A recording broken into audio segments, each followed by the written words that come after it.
अस्सलाम वालेकुम। हम प्रॉफिट रिकॉन्सिलिएशन स्टेटमेंट कर रहे हैं। स्टैंडर्ड कॉस्टिंग का लास्ट टॉपिक है ये।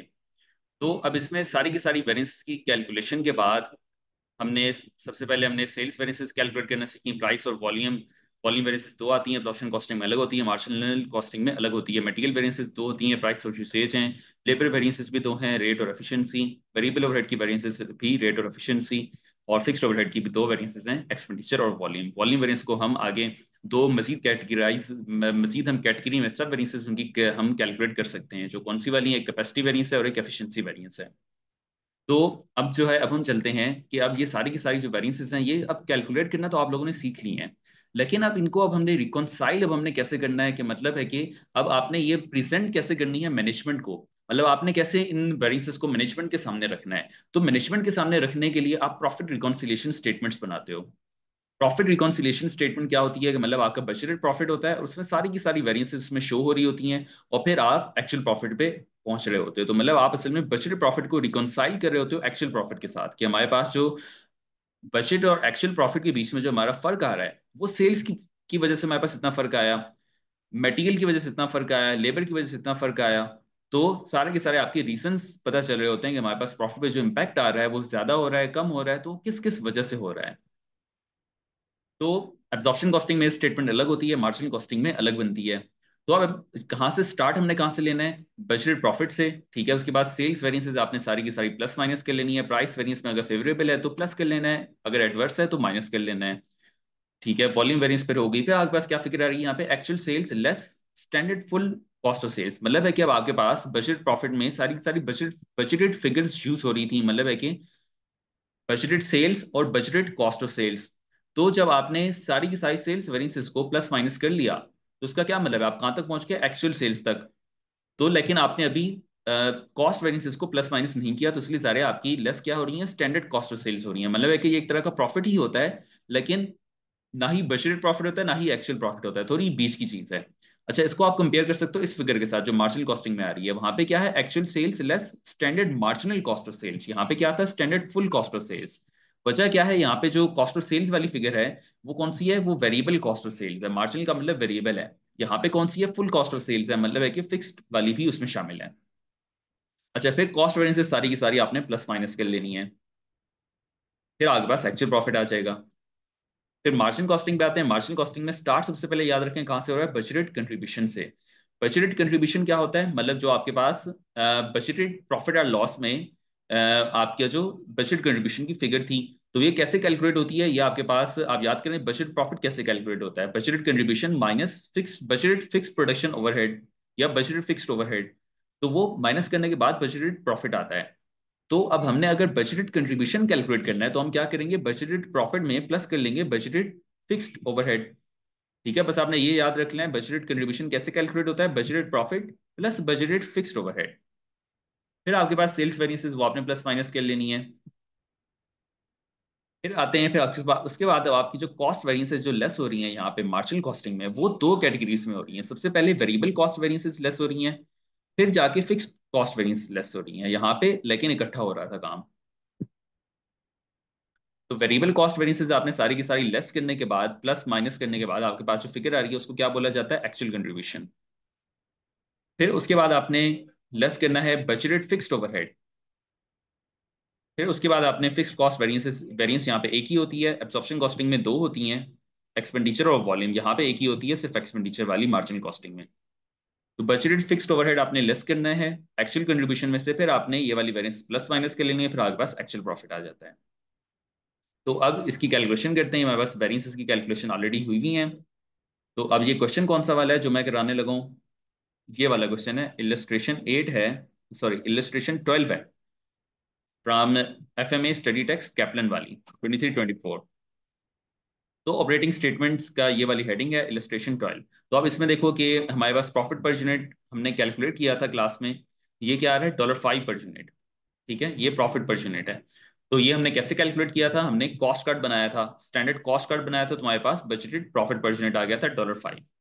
तो अब हमने बजटेड प्रॉफिट अगर कैलकुलेट करना है तो हम क्या करेंगे, 5 मल्टीप्लाई बाय जितने यूनिट्स हैं, कितने यूनिट्स हैं, 7500 यूनिट्स हैं। मतलब ये वाली यूनिट्स हमने प्रोडक्शन या सेल्स बजट के यूनिट्स हैं 7500, तो हम इससे मल्टीप्लाई कर देंगे, तो ये हमारे पास आ गया बजटेड प्रॉफिट। अब क्या करना है, हमने प्राइस वेरिएंसेस लिख लेनी है, सारी की सारी वेरिएंसेस को प्लस माइनस कर लेना है। तो हाँ हाँ, ये क्या हो गया, C21, ठीक है, इजिकल टू,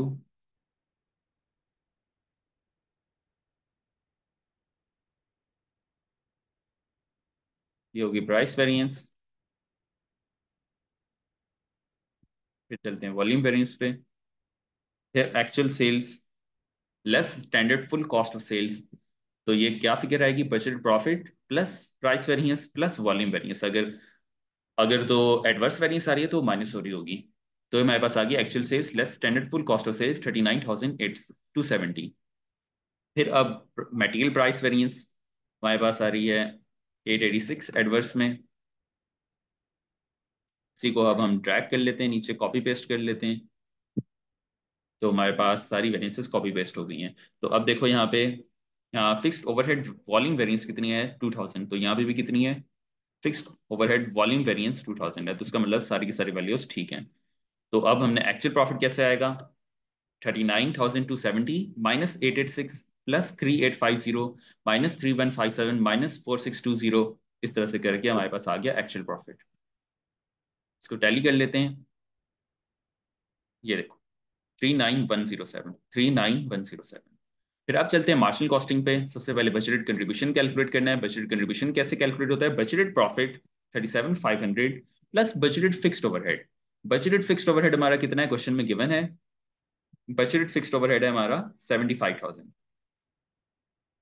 प्लस 75,000, ये आ गया बजटेड कंट्रीब्यूशन। अब सेल्स प्राइस वेरिएंस यहाँ पे कितनी है, 770 ही है, लेकिन वॉल्यूम वेरिएंस यहाँ पे डिफरेंट आती है। यहाँ पे अलग कैलकुलेशन थी, ठीक है, ये आ रही है 3000 आ रही है volume variance under marginal costing. तो अब कैलकुलेट करते हैं actual sales less standard marginal cost of sales, वो आ रही है 116270। फिर अब वेरिएबल कॉस्ट वेरिएंसेस पे आते हैं। वेरिएबल कॉस्ट वेरिएंसेस सबसे पहले लेस होती हैं यहाँ पे, तो 886, इसको नीचे कॉपी पेस्ट कर लेते हैं। आखिरी फिगर है हमारी 770 आ रही है नेगेटिव में, यह क्या है, variable overhead efficiency variance. Variable overhead efficiency variance 770 है, ठीक है, सारी variances same calculation and absorption costing और मार्जिनल कॉस्टिंग, तो इसलिए हम कॉपी पेस्ट कर सकते हैं। अच्छा, फिर आप एक्चुअल कंट्रीब्यूशन पे आते हैं, तो 116270 माइनस 886 प्लस 3850, इस तरह से करके हमारे पास एक्चुअल कंट्रीब्यूशन आ गया 111507। ठीक है, इस फिगर में से आपने सारी की सारी वेरिएबल कॉस्ट वेरिएंसेस को आप प्लस माइनस कर लोगे तो हमारे पास एक्चुअल कंट्रीब्यूशन आ जाएगा। फिर एक्चुअल कंट्रीब्यूशन में से अब हम क्या लेस करना है, हमने budgeted fixed overhead. Budgeted fixed overhead हमने लेस करना है, ठीक है, ये वाली फिगर क्या थी, माइनस 75,000। ठीक है, 75,000 आपका बजटेड फिक्स्ड ओवरहेड था। फिर अब फिक्स्ड कॉस्ट वेरिएंस जो है वो यहाँ पे मैंने कहा एक ही होती है, फिक्स्ड ओवरहेड एक्सपेंडिचर वेरिएंस होती है यहाँ पे सिर्फ, जबकि एब्जॉर्प्शन कॉस्टिंग में दो होती है फिक्स्ड ओवरहेड की वेरिएंस, वॉल्यूम भी होती है। तो यहाँ पे क्या आएगी, फिर सिर्फ एक्सपेंडिचर वेरिएंस आएगी, तो वो क्या है, 2600 फेवरेबल है। अब कैलकुलेट कर लेते हैं एक्चुअल प्रॉफिट 111507 माइनस 75,000 प्लस 2600, तो ये आ गया 39107। आंसर को हम कंपेयर कर लेते हैं, तो मेरे पास आ रहा है एक्चुअल कंट्रीब्यूशन आ रहा है 111507, ठीक है, फिर हमारे पास एक्चुअल प्रॉफिट आ रहा है 39107, इसका मतलब हमने ठीक किया है। अब देखिए एक आखिरी बात अब सुन लें, बस इस तरह से था, ऑपरेटिंग स्टेटमेंट या प्रॉफिट रिकॉन्सिलिएशन स्टेटमेंट बस इस तरह से बनती है। तो ये सारे एक तरह से आपकी सारी की सारी वेरिएंसेस समराइज हो जाती हैं, आपको पता चल जाता है कि हमारे पास जो एक्चुअल और बजटेड प्रॉफिट के बीच में जो डिफरेंस है, तो किस किस वजह से आ रहा है। सेल प्राइस की डिफरेंट होने की वजह से हमारे पास इतना फेवरेबल हमें हमारे प्रॉफिट पे इतना फेवरेबल फर्क पड़ा। इसी तरह से वॉल्यूम हमने ज्यादा सेल किया तो हमारे पास प्रॉफिट पे इतना फर्क पड़ा। मटेरियल हमने प्राइस हमने महंगा ले लिया तो हमारे पास $886 का हमें हमारे प्रॉफिट पे फर्क पड़ा। तो इस तरह से अब आपके पास बेनिफिट क्या होता है इस तरह की स्टेटमेंट बनाने का, कि फिर अब आपके पास हर एक वेरिएंस के लिए अलग बंदा रिस्पॉन्सिबल होता है। जैसे कि सेल प्राइस वेरिएंस अगर फेवरेबल आ रही है तो उसके लिए कौन रिस्पॉन्सिबल है, जो आपका सेल्स मैनेजर है वो रिस्पॉन्सिबल होगा। इसी तरह मटेरियल प्राइस वेरिएंसेस के लिए कौन रिस्पॉन्सिबल होगा, परचेजिंग मैनेजर। यूसेज वेरिएंस के लिए कौन रिस्पॉन्सिबल होगा, प्रोडक्शन मैनेजर।